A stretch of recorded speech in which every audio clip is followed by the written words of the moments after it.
Hello everybody, I hope you're having a wonderful day, and today I would like to share another unpackaging with you guys. Very excited for this one. This one came out of nowhere for me. This is thanks to, and I want to give credit to, the person who first shared it. As far as I know, the only person who has shown it on YouTube as of now.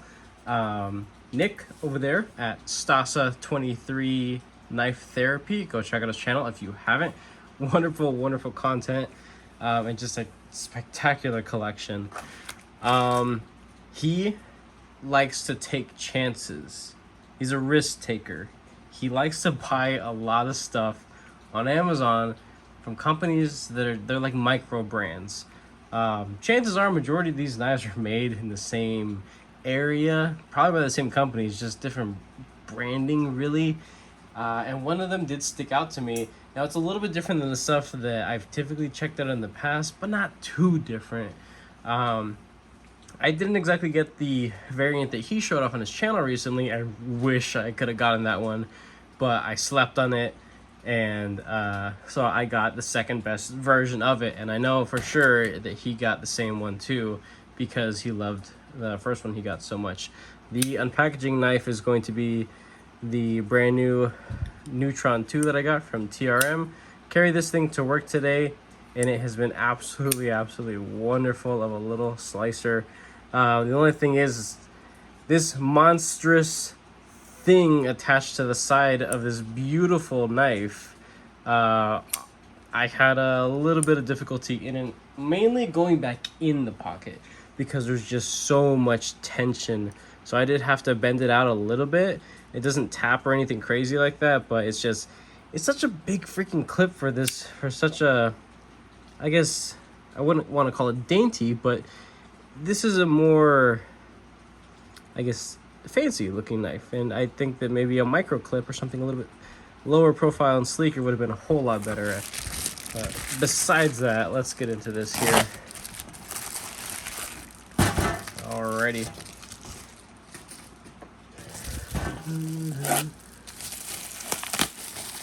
This is and I hope I'm pronouncing it right, Manakala knives. Let's open this guy. How do you open it? Is this? Yeah, a little magnet case. That's cool. I don't get that too often. Not super fancy, but that's cool. That's cool. Some candy, and of course, the star of the show today, the knife. This trash. All right. How do I open this? It's twisted plastic. Okay. Let's take a look at this. Do some up and close shots of this. Standard weave carbon fiber. Solid, not G10 overlays. These are solid carbon fiber scales. And the price that this thing is coming at, it is insane. It doesn't make sense. It can't make sense. But you know what? There are companies that start out making something like this, what could be what kicks off this micro brand, and they just become another more well-developed micro brand in the hobby, which is most definitely welcomed for sure. A little bit of milling right there. You can see those lines. T6 for the clip.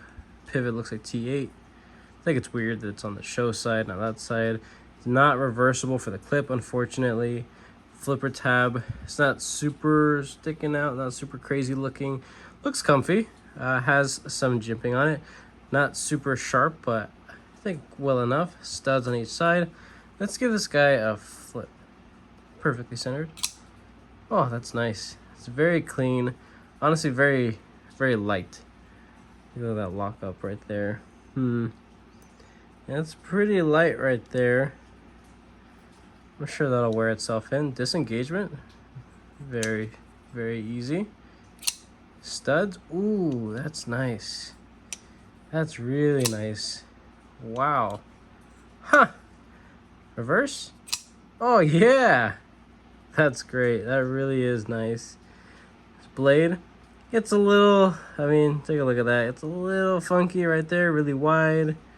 A little thin down here. Got a smile already forming from the factory. Even bigger one on this side.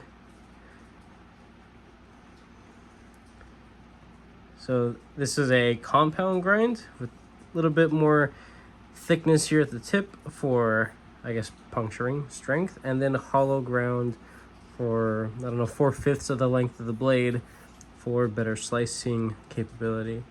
And then just satins all over.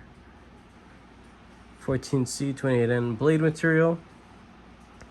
Steel liners.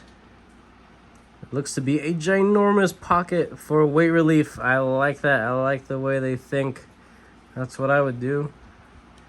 A lot of these companies make just like a couple, you know, little holes, and they're like, all right, weight relief, that's it.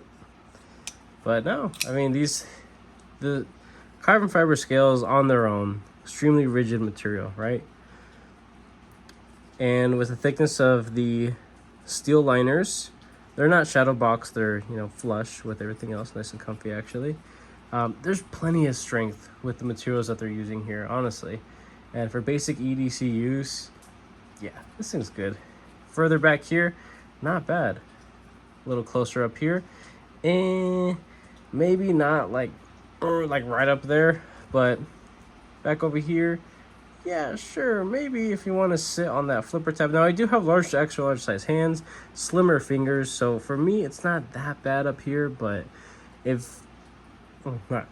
when I go to sharpen this eventually, it's just gonna bring that down a little bit further. I might clip that so that way the edge actually terminates a little further up.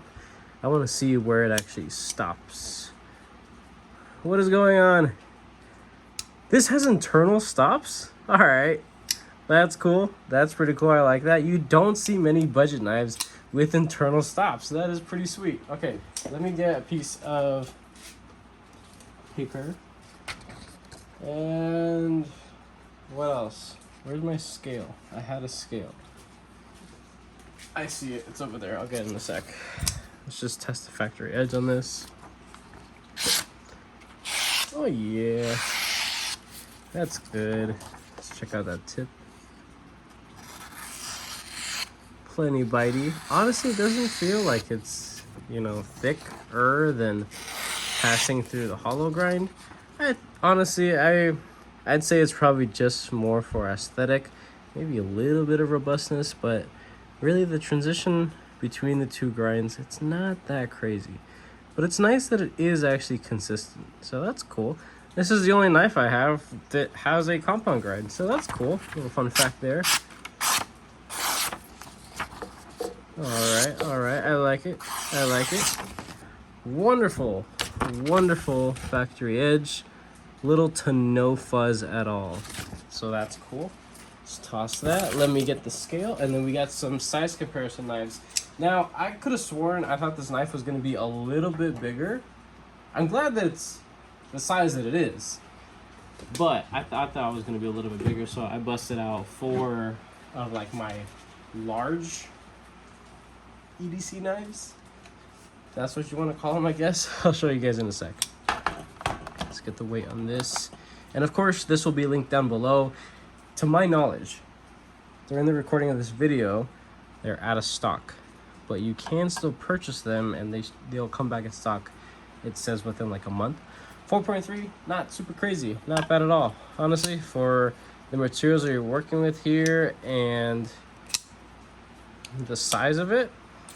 Yeah, I can't complain. I really can't. All right, size comparison time. These aren't the typical knives that I use for a lot of my size comparison when I do my review, but just thought it'd be fun to show them off. So we have a full-size RSK Doug Ritter Hogue. Pretty close. The Hogue's just a little bit longer, not by much. This guy right here, C&B Main Knives Predator. Yeah, that one's pretty darn close as well. It looks a little, the Predator looks a little bit shorter because we are at a slight angle. And you know what, guys, I apologize if there's any like weird fuzzy background noise. It's pouring rain right now. And I tried to call out of work today, but my boss wasn't having it, so I had to come in. But I'm finally back home. Glad to be back home and starting my weekend.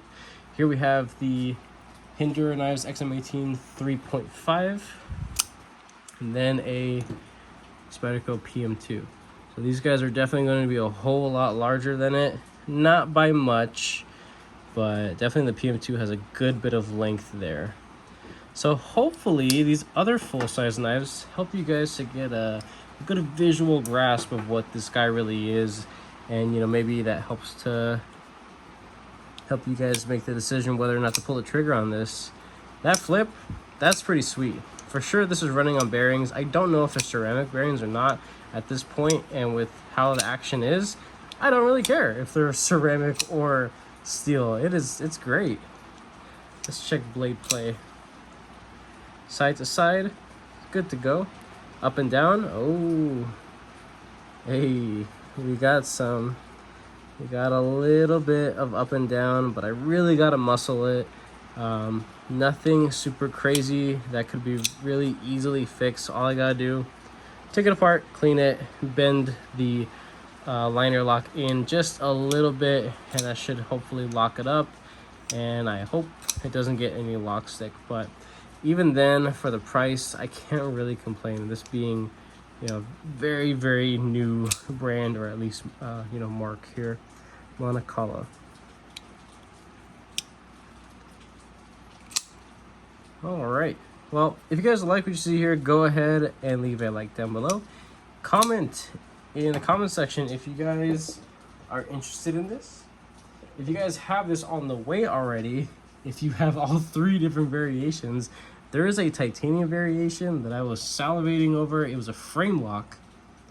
It had 3 holes in the handle just for aesthetic purposes, but also weight relief. That's the one that Stasa got. And that was the one I wanted to go for sure. But this was the only one that I was able to get like 2-day shipping on. The other one was like a month out. So pulled the trigger on it, and you know what? I'm happy with it. This is pretty cool. So I'll be taking this to work, messing around with it. I'm gonna see if I can fix that up and down play. It shouldn't be too difficult. And of course, this will be linked down below. So with that all being said, I hope you guys have a wonderful rest of your day.